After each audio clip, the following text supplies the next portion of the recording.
endangered after westward expansion. But thanks to conservation efforts since the 19th century, there's many herds and the population has went up.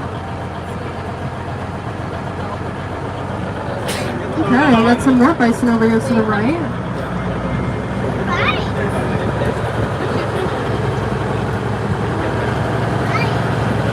And I could see one of our Roosevelt elk over here to the right. So we know that one's a male because he has those antlers. Those antlers will grow in once a year and shed once a year as well. And we also have our first member of the rat type group, Araya bird, which is over here to the left. Gonna look a little closer. A little further back.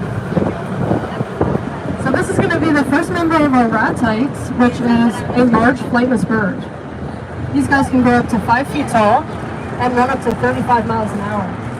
Here's another look at our Roosevelt elk, named after Theodore Roosevelt, the father of conservation.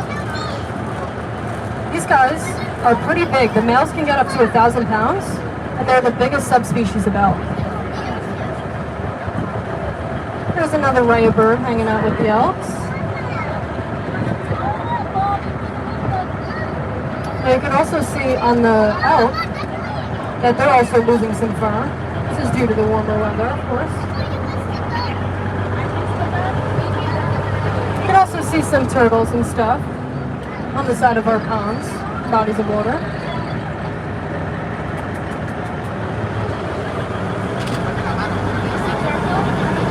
Okay. As we move forward, we have another Roosevelt elk over here on the left. Again, we know that one's a male because of those horns growing, antlers growing in, excuse me. And you're going to notice in this section that some of the trees are fenced off a little bit. That's because when their antlers grow in, they actually develop something called velvet, and they like to try to rub the velvet off. And that would ruin the bark of the trees, so we want to protect the trees as well as the animals. We don't want any of them having splinters in those antlers.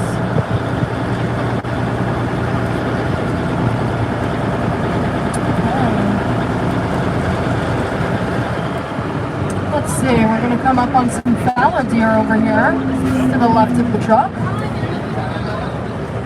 Now if you look close by that tree line, you can actually see our leucistic. So this is our leucistic. Just like organism, but a little different because it's not all the pigment out of her. So she still has blue eyes. A little different from albino. Now fallow deer are pretty similar to the native deer here in New Jersey, the white-tailed deer. But these fallow deer actually keep their spots throughout their whole lifetime. And we saw that llama in the feeder over there. Llamas are pretty cool. Llamas are a relative of camels, and they're actually a primary pack animal, which means that they can carry up to 100 pounds on those backs.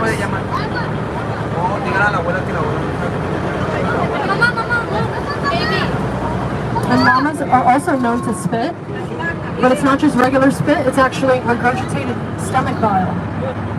So it stings, it stains clothes, and it's very stinky. We don't want to mess with the llamas.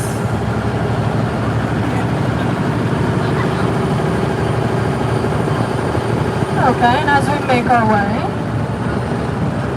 here's another raya bird, back towards the tree line. Here's a few more. Now we know these are males because of that black ring of feathers around their neck. Females tend to stay grayish white. Now the raya birds are pretty cool because the females, all they do is lay the eggs, and the males actually take over and incubate those eggs for about 40 days until they hatch. They also raise the young. So the raya bird dads should be dad in a year.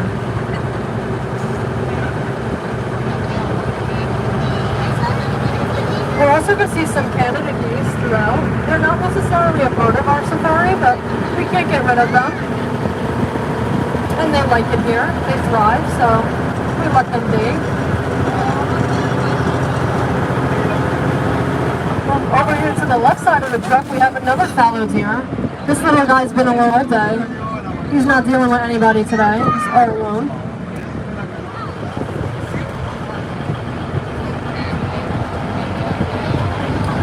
Okay. As we move forward, we're going to start going into our next section, which is the Africa section. There's another one of those there. Okay, now we're going to move into the Africa section. Does anyone know what kind of animals we're going to find in the Africa section? Any guesses? Nope. Just a branch. Just a branch. Okay, so we're actually going to find the largest land mammal in the world in this section. We're also going to find the largest bird in the world in this section.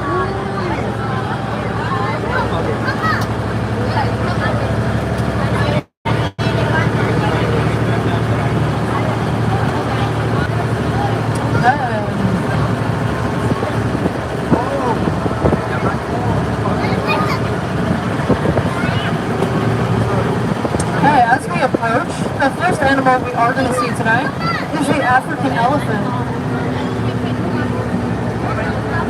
Turn around this bend here. Now the African elephant is the largest land mammal in the world. It can weigh up to 7 tons. Elephant, Ira, okay, our side. Ira, elephant. They are going to get a great view of them when we come around here.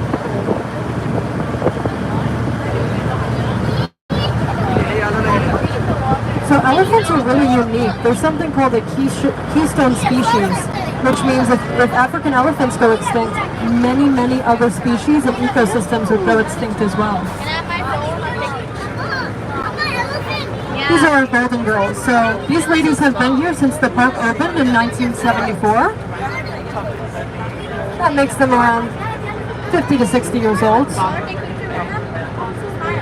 Now if you see those long trunks, those trunks can actually get up to 6 feet long, and they have 40,000 muscles in that trunk. So they can pick up something as small as a penny to something as big as a tree trunk. Excuse me. Sorry, she just can't be on the end. Thank you so much. So another thing about these African elephants is a little different from a lot of other species. They're actually led by the eldest female, which makes them a matriarch. We can see 2 white rhinos over here to the right of the truck. I know, rhino. A little further back, you might see. So those are our white rhinos. The cool thing about white rhinos is they actually have horns that are called not true horns. Oh my god. They're actually not true horns, which means the middle of those horns are not made out of bone. It's actually all made out of keratin. It's actually all made out of keratin, which is what our hair and our nails are made out of. So if they do break that horn and that root is still intact, they actually can grow back. Pretty cool.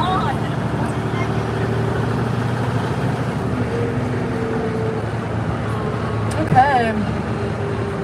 We're going to come up on our Grand Zebra over here to the right side of the truck. Now, Grand Zebra are closely related to donkeys, but these guys are actually known to be very aggressive, which may be why they were never fully domesticated in the past. We can see those unique stripes. So those stripes actually serve a way to identify one another in the wild, and sort of like a human fingerprint, no 2 are the same. So each stripe pattern is unique. And here's some of our Asian water buffalo. Oh, crossing the road in front of the truck here. So these Asian water buffalo, you may be asking, why are the Asian water buffalo in the African section? That is going to be because they are most likely always found by water, and they love the water. And most of the water here is in the Africa section. So the Asian water buffalo actually have a joint called a fetlock that's above their head. That actually helps them walk through those marshy and muddy terrain around those bodies of water. There's one of our ostrich laying on the right side of the truck. Now another thing about those Asian water buffalo is that a lot of the population is actually threatened because of crossbreeding between domesticated and wild populations.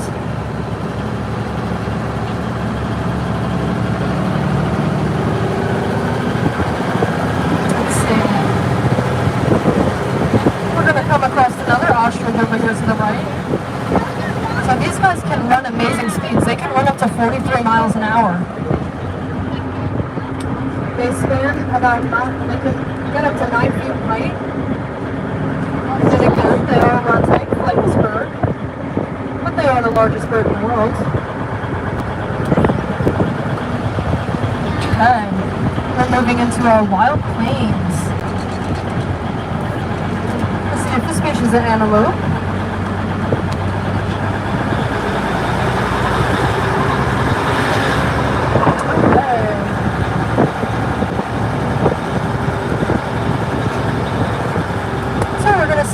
Fallow deer over here to the left side of the truck. You're also going to notice some of them are a lot darker than the other ones.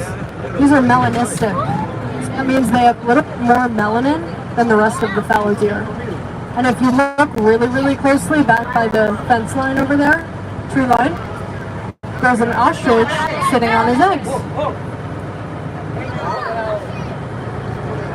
Okay, coming up here to the left side of the truck, we have our Ellipsis water bug.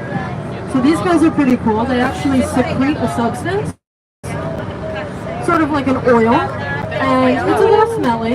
It's to deter predators, to attract mates, and sort of serves as a water resistance when they're in the water. Over here to the right side of the truck, we have our white-bearded gnu, also known as our blue-wildebeest. These guys are part of the Great Migration. And they have very, very efficient muscles, about 3 times more efficient than human muscles. And that's the Bisa oryx. So those guys with the really big horns and the cool facial markings, those are the Bisa oryx. They're pretty cool because they can go weeks without water, and they're mostly found in dry areas. So they can actually raise their body temperature up to 116 degrees. This is to avoid sweating and preserve as much water as they can. Pretty cool.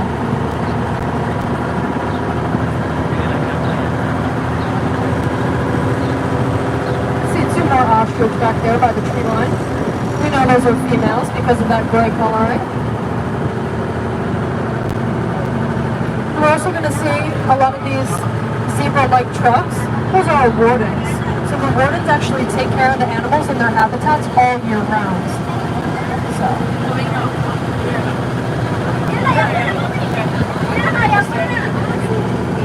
Okay. As we move across this cattle grid here, we're coming up on our reticulated giraffe. Woo! She has big giraffe. Oh. Now the reticulated giraffe is the tallest land animal. Their necks can actually span up to 7 feet. Their legs can span up to 6 feet, being about 19 feet in total. Again, just a reminder, we cannot touch, so let's keep all our hands in the truck, please. Okay, you can also call the giraffe the kindest from the animal kingdom. They have hearts that span 2 feet wide and can weigh up to 25 pounds. Unfortunately, the reticulated giraffe is undergoing what's called a silent extinction event, which means over half their population has decreased in the last 30 years. Now we just passed the cemetery of horned oryx. These guys have a pretty cool story. They were actually completely extinct in the wild back in 2000. But thanks to conservation efforts in 2016, 25 of those scimitar horned oryxes were released into the wilds. So now their population is growing with an estimated 600.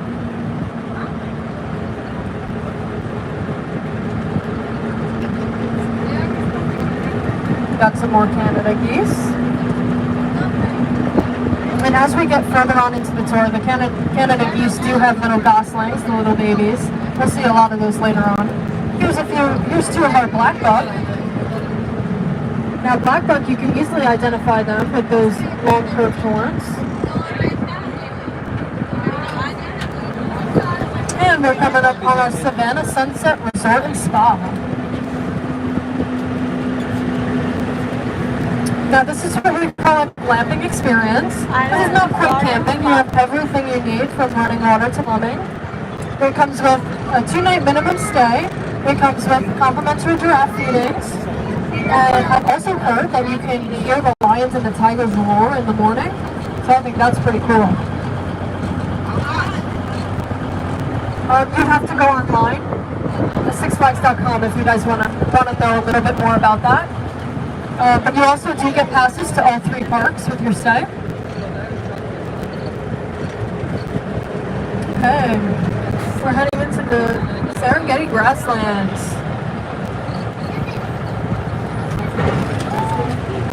The first species we're going to see over here to the left side of the truck is our addax. Now addax are pretty special. There's only about an estimated 90 in the wild population. But addax have this cool thing where their fur actually changes with the season. So being that it's a little warmer outside, that's why they have that light color to reflect the sun. And in the wintertime, they get a darker coat to help absorb the sun. Back behind the addax, we had our sable antelope. Now these guys are known for fighting off their predators. So instead of running away, they'll actually fight their predators and throw them over those 5-foot horns. Pretty cool. Okay, as we keep going, we're going to see our white-tailed gnu, also known as our blue wildebeest, on both sides of the truck here. Now these guys are actually a smaller relative to the blue wildebeest we saw earlier today. And they're also not part of the Great Migration. They're more nomadic, which means they're constantly traveling, trying to find new food and new water. And both males and females have those forward curving horns.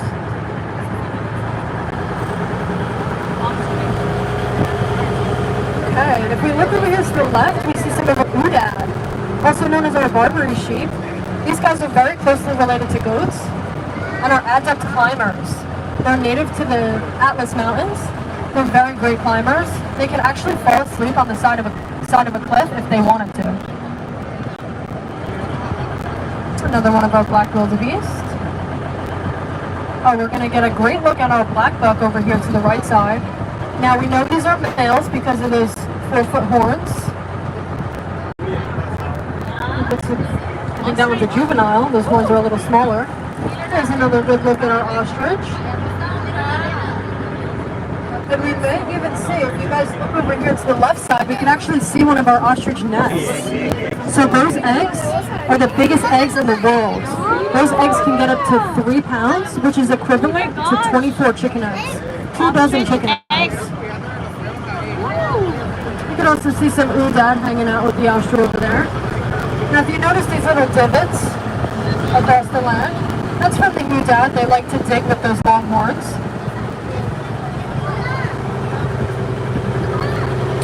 And we're heading into Kingsland. Does anyone know what kind of animals we're going to find in Kingsland? We're going to find our lions. We're going to find our African lions. So does anyone know what a family of lions is called? A pride. So we have 3 different prides here at Six Flags. We have our bachelor pride, which is all males. I We have our saw mixed pride, 1, which is 2, males and 3, females. 4 lions. And we have our all Fine. ladies pride, Fine. which is our lionesses. Okay. Now we're going to get a great view of them over here to the right. This guy's walking up to us. Now we see those big, beautiful manes. Only males do grow those manes. And it actually darkens with age. This is due to testosterone levels.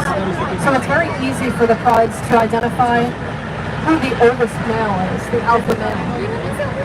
Because they're going to have the darkest manes. Now those manes aren't just for show. They're also there to protect them when they're fighting off other lions.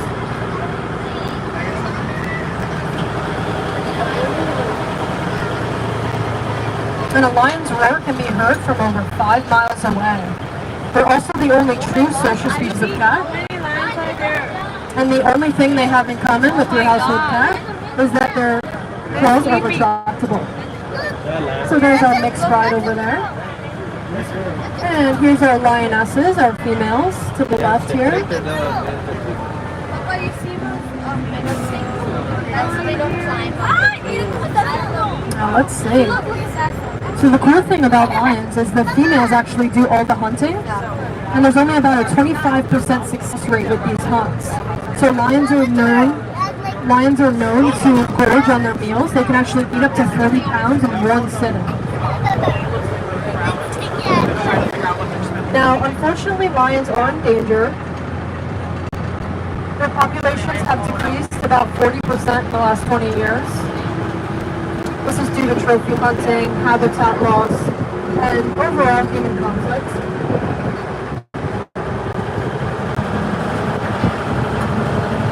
And that takes us into our next section here. We're going to be heading into Black Bear Ridge. Some more ostriches over here to the right.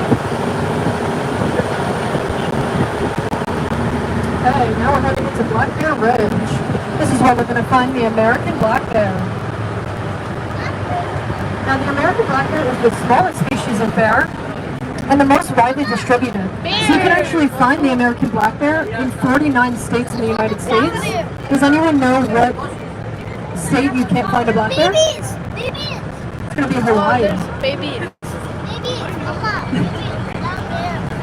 Papa, you see the baby? I know where you found the baby. So, unlike its name, the black bear does come in a few variety of colors. This includes cinnamon, brown, blonde, black, even a bluish gray. There's more over there.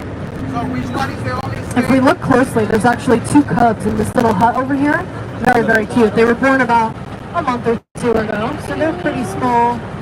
They were out earlier. They might be tired. Baby bears. They might be taking a nap again. Yeah, very, very cute. So black bears are what we call opportunistic omnivores, which means they will eat anything they can find, including the trash. I don't know if anyone lives in bear areas.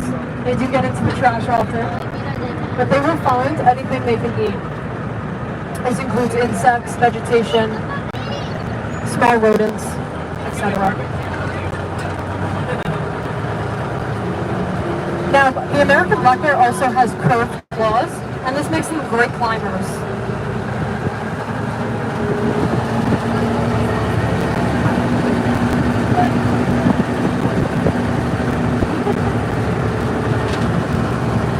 You're also going to see some of that green in our ponds. So that's actually not algae, it's called duckweed. And just like we have to take vitamins to keep us healthy, that's sort of their vitamin to keep them healthy. Okay. Now we're going to see some of the red lechwe over here to the right. Now the red lechwe is pretty unique because their hind legs are actually longer than their forelimbs. They're extremely powerful. Being that you find red lechwe in aquatic areas, they're most likely always in the water. And those strong back legs actually help them run longer distances in that water. You see that really big antelope right there? That's our common eland. That's the biggest genus of antelope. Now, both males and females grow those tightly spiraled horns. And despite being so big, they actually have a vertical of 8 feet. They can jump up to 8 feet straight up in the air when they're threatened. And both males and females have that white coloring that stretches from their back to their stomachs as well.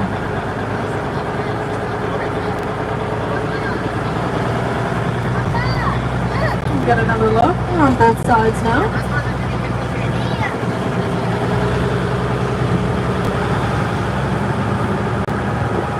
And there's another look at our Savannah Sunset Resort. Okay, that brings us into Terra Ura Nurses. This is the land of the bears. Okay, so in this section we're going to see our European brown bear. A little smaller than the grizzly bear. These guys are native to Europe. Now, a little different from the black bear that we just saw. These guys are a little more stocky. They have longer muscles and longer muzzles. And again, unlike the black bears, these guys only come in one color, which is brown. Usually a light brown, dark brown, but they tend to stay brown. Here's a great look over here to the left. You can see that they're a little bigger, a little longer.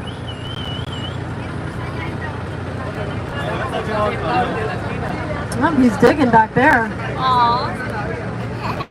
They're also great diggers. That brings me to my next fact here. They're great diggers, and if you notice, there's any coming up. So if you notice, they actually have a ball in the middle of their two shoulder blades, and this is actually made up of muscles. It's to help them dig and to flip over great big rocks and boulders, get those insects out from underneath. Beautiful creatures. They're also very funny. These guys have personality. Now again, like the black bear, these guys are opportunistic omnivores, which means they will eat almost anything they find. But the European brown bear likes a little bit more meat in their diet. You notice a little sand over here by the tree line. That's actually like a protein powder for them. Make sure those muscles are nice and strong.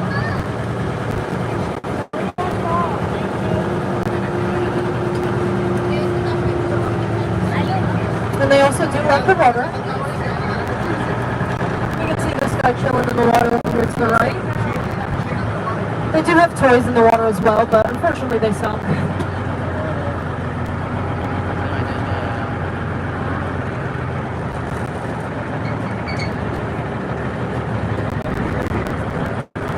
Let's see. The younger one. He's a little younger. That one over there is about like 2. So he'll be out on his own for like a couple months. And we're coming up on Stan's house. So Stan is a very unique bear. Stan was actually raised by our wardens here. He was actually raised by humans. So this is because when Stan was born, his mother was a little too young, and she couldn't necessarily pass down all of those social skills and survival skills to him, which is why our wardens stepped up and took care of Stan. Now Stan has his own little bachelor pad. He loves it. Okay. Now we're heading into our conservation area, also known as the Bird Sanctuary. This is going to be 52 acres of untouched land. So this is what New Jersey would look like if there was no roads, no houses, no highways. If it was untouched, this is what New Jersey would look like. So we have a lot of aquatic life and aquatic plants, along with marshes, a lot of forestation. So since the park opened, Six Flags has agreed to leave this 52 acres of land alone for the native species and the native ecosystems to thrive. And you can feel it's a little bit chillier in here. That's going to be because of all this aquatic life actually regulates the temperature around it and purifies that water for those animals. Okay, that brings us into our Didgeridoo Pass. So this is where we're going to see all of our Australian animals. We're going to see 2 Australian animals today. One of them being the last member of our ratite, again, large bird, like flightless bird. And over here to the right, we can get a good look at our emu. So this is going to be our emu. This is the last member of our ratite. And a little different from the other 2 that we saw earlier, the emu actually can't use those wings as rudders to help them balance. But they have a claw tip at the end. This is kind of an adaptation of not being able to use those wings. Another thing with the emu, they're the only bird with a calf muscle, which means when they're threatened, they can actually jump up to 7 feet high. Pretty amazing. And we're going to see our largest species of kangaroo, our red kangaroo. Now, despite the name, only the males get that red-orange coat. The females tend to stay brown-gray. And we just saw them hopping around. These guys are obviously great hoppers. and they actually don't have the ability to walk one foot in front of the other like us humans do. This is because their hip bones are actually fused together. So that big, long, muscular tail acts as a counterweight so they don't fall forward when you're jumping. They can jump up to 20 feet in span and 10 feet off the ground. Very powerful. One more. I know one more. So does anyone know what a baby kangaroo is called? It's going to be called a joey. So when joeys are born, they're actually the size of a lima bean, and they're hairless and blind. So they only have enough energy to hop right back into mommy's pouch. And they usually stay there for about 6 months.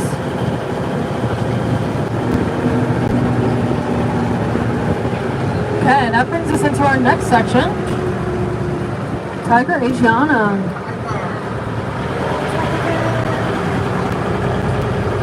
Not tiger. Now, tigers are normally solitary animals, which means they like to be alone. Let's see, we're coming up on our Bengal tiger here today. So this is our Bengal tiger. As we see, she's a golden tabby. Bengal tigers come in a few variations, a few color variations. As we see the golden tabby today, they also come in that typical orange and black stripes, white and black stripes, or white and almost an off-white stripe. They can look almost completely white. I'm sorry? How old? She's about, I would say, she's about 15. Yeah, she's a little older. Okay.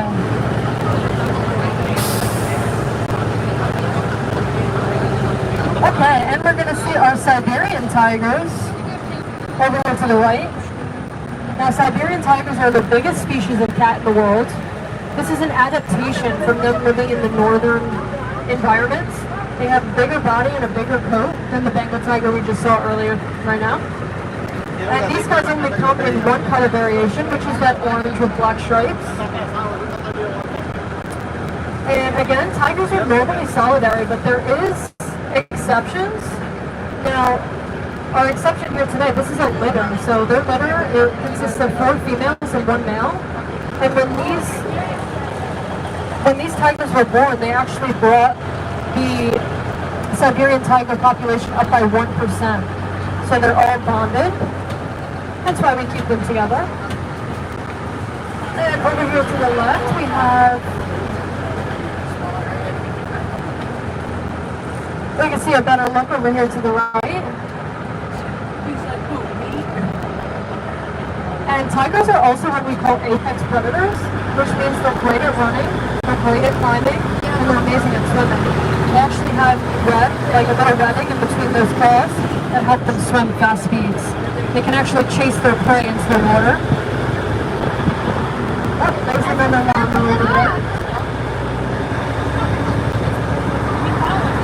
And unfortunately, tiger populations have decreased. Bengal tigers, there's only about 2,500 of them in the wild today. And for the Siberian tigers, even less. Only about 360 of them live in the wild today. Here's some of our black buck. So we're actually going to be headed into what we call the nursery. So we're going to see some mommies, some dads, some juveniles, and some babies. These are going to be our mixed herds. That's if we're allowed in. That's if we're allowed in. We have a Barbary sheep causing a roadblock for us. Doesn't even care. Excuse me, sir. Thank you. Again, another one of our Barbary sheep, our Udad.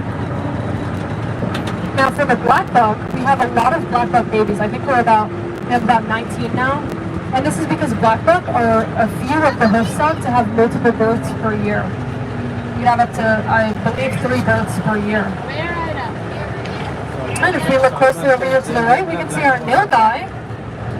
Now the nilgai, easily enough to tell. These guys look like they have gym socks on, with that coloration around those ankles. And nilgai. Oh, we got, let's say, we have a few babies over here to the left. Oh, how tiny. So now those female buckbuck are actually going to stay that fawn color throughout their lifetime. And those males are going to darken with age, as well as grow those horns.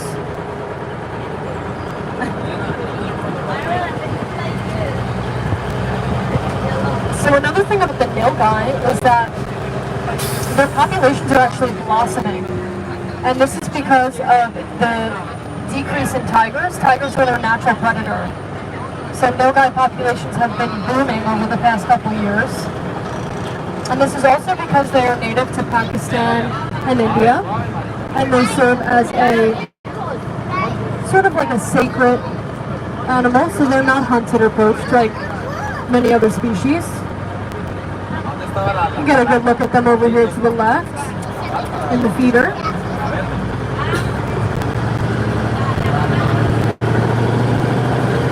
So as the nilgai get older as well, they kind of grow in a bluish kind of coat. Okay, and we're coming up on our last section. This is going to be our baboon village. I don't know if anyone remembers, but the baboons actually used to be free. And they used to actually rip people's hubcaps off and their antennas and everything. So now they are no longer free roam. But we're going to see our olive baboons in this section, as well as some of our yak.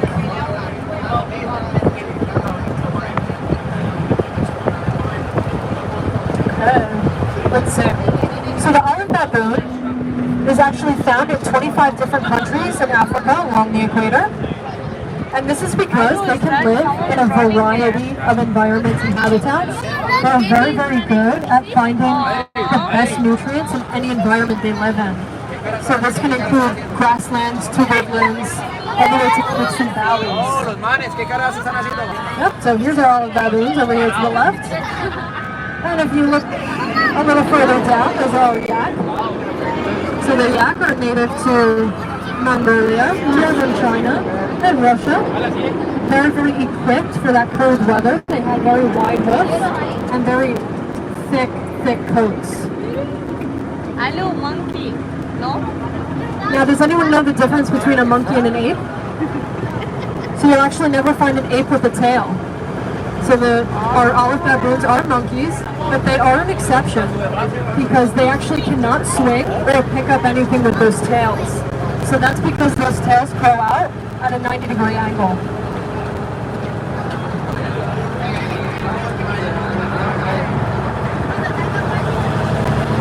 Some more Canada geese. And this was part of the Scream Machine. I don't know if any of you came back a couple years back. Again, here in Six Flags, we are very big on reduce, reuse, recycle. And as you can see, some of the enrichment for these baboons are reused. That little tiki used to be a gift shop in the park. Again, we reused it. This is for their enrichment. They can chill out, hang out. Okay, and we're nearing the end of our tour here, guys. Now, I want to talk to you guys a little bit about this pin that I'm wearing here. It's called Save an Icon. So this year we have our red-eyed tree frog and our tortoise. I just want to talk to you guys a little bit about it. So here at Six Flags, we're very, very big on conservation. And we want to try to help these endangered species as much as we can. And the best way we can do that is with your guys' help. These pins are actually $5 at our gift shop, and all of those profits go directly to the conservation program that we are partnered with this year. Here's a nice big sign. Yep, Save an Icon. I'm pretty sure a couple years back there was a giraffe. We've had a couple different animals. And since 2019, we've raised about $100,000 each year for these animals. So it really helps the endangered species. And again, if you guys have not visited our base camp, please be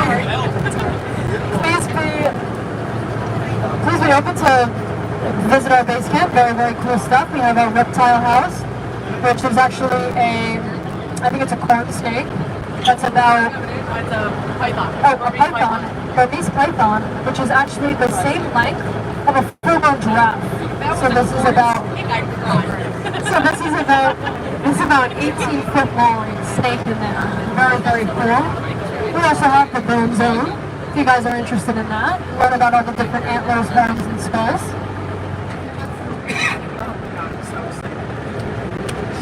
And just a friendly reminder, keep your seatbelts on and everything until I give you guys the all good. Well, I hope you all had a great time. My name is Amanda. I was your tour guide today. And say thank you to our driver. Thanks, Jeff. Thank you, Jeff. Ira. I hope you all had a great time today. You guys were a great audience.